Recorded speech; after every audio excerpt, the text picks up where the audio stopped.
নমস্কার বন্ধুরা, জ্যোৎস্নার ইতিকথায় আইটি নতুন পর্বে তোমাদের সকলকে স্বাগত জানাই। বন্ধুরা, দুর্গাপুজো শেষ হওয়ার সাথে সাথে আরেকটি পুজোর তোড়জোড় লেগে যায়। সেটি হলো শারদীয় পূর্ণিমায় কোজাগরী লক্ষ্মী পুজো। বন্ধুরা, এই সনাতন হিন্দু ধর্মে ঘরে ঘরে কোজাগরী লক্ষ্মী পুজো হয়ে থাকে। প্রচলিত বিশ্বাস অনুযায়ী এই দিন মা লক্ষ্মী ভরা জ্যোৎস্নায় মর্তে আসেন পেঁচাকে নিয়ে। তারপর গৃহস্থ বাড়ি বাড়ি ঘুরে দেখতে যান যে জেগে রয়েছে কোন ভক্ত। সেই কারণে কোজাগরী লক্ষ্মী পুজো মূলত রাতে হয়। বন্ধুরা, আজকের পর্বে আমরা জানবো এই কোজাগরী লক্ষ্মী পুজো করতে কি কি উপকরণ লাগে এবং আরেকবার জেনে নেব যে এই পুজো কখন আমরা করতে পারবো। তাই স্কিপ না করে পুরো পর্বটি দেখো। ভালো লাগলে সবার কাছে শেয়ার করে দেবে, লাইক করে দেবে, পাশে বেল আইকনটি অবশ্যই প্রেস করে রাখবে যাতে পরবর্তী ভিডিওর নোটিফিকেশন সবার আগে তোমাদের কাছে পৌঁছে যেতে পারে। বন্ধুরা, কোজাগরী লক্ষ্মী পুজোর ফর্দে সাধারণত দেবীর মূর্তি বা সরা, কারণ এক একজনের লক্ষ্মী পুজোর রীতি এক এক রকম থাকে। কেউ কলার ভেলায় পুজো করে, কেউ মাটির সরাকে লক্ষ্মী রূপে পূজিত করে, কেউ মূর্তি পুজো করে, কেউ আড়ির উপর নারকেল রেখে নারকেলের বউ বানিয়ে লক্ষ্মী পুজো করে। সেই জন্য যার যার নিয়ম আছে যেই রকম, সেই রকমের লক্ষ্মীর মূর্তি বানিয়ে নেবে।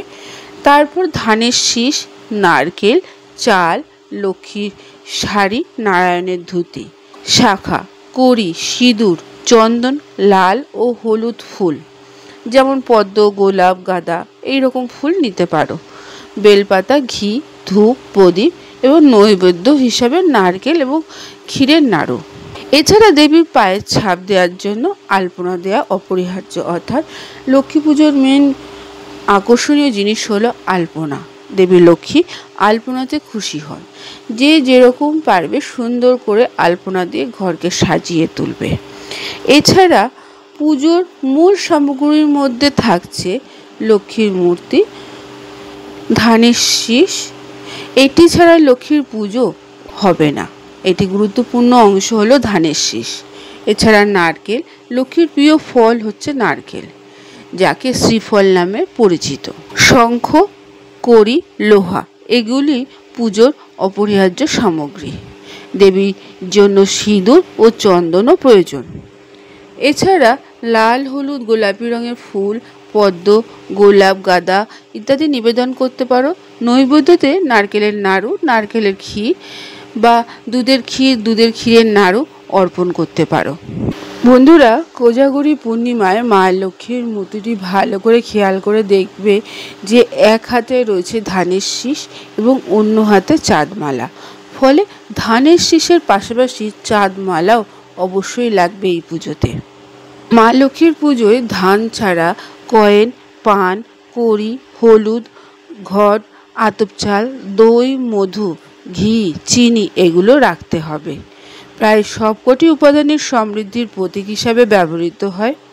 যেহেতু পুরাণ অনুযায়ী মা লক্ষ্মী নারায়ণের অর্ধাঙ্গিনী, সেই কারণেই সিঁদুর, হর্তকি, কর্পূর, ঘট আচ্ছাদন, গামছা, হাড়ি, দর্পণ, পঞ্চগব্য, পঞ্চরত্ন, শীষযুক্ত ডাব, ফুল, দূর্বা, মধুপর্কের বাটি, 4টি তীরকাঠি এই জিনিসগুলি লাগবে লক্ষ্মী পুজো করার সময়।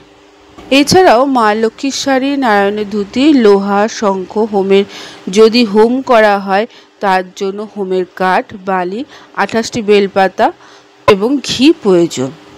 2025 সালে পঞ্জিকা অনুসারে আশ্বিন মাসের পূর্ণিমা তিথি শুরু হচ্ছে 6 অক্টোবর সোমবার 2025 সকাল 11:24 এবং পূর্ণিমা তিথি শেষ হচ্ছে 7 অক্টোবর মঙ্গলবার 2025 সকাল 9:33।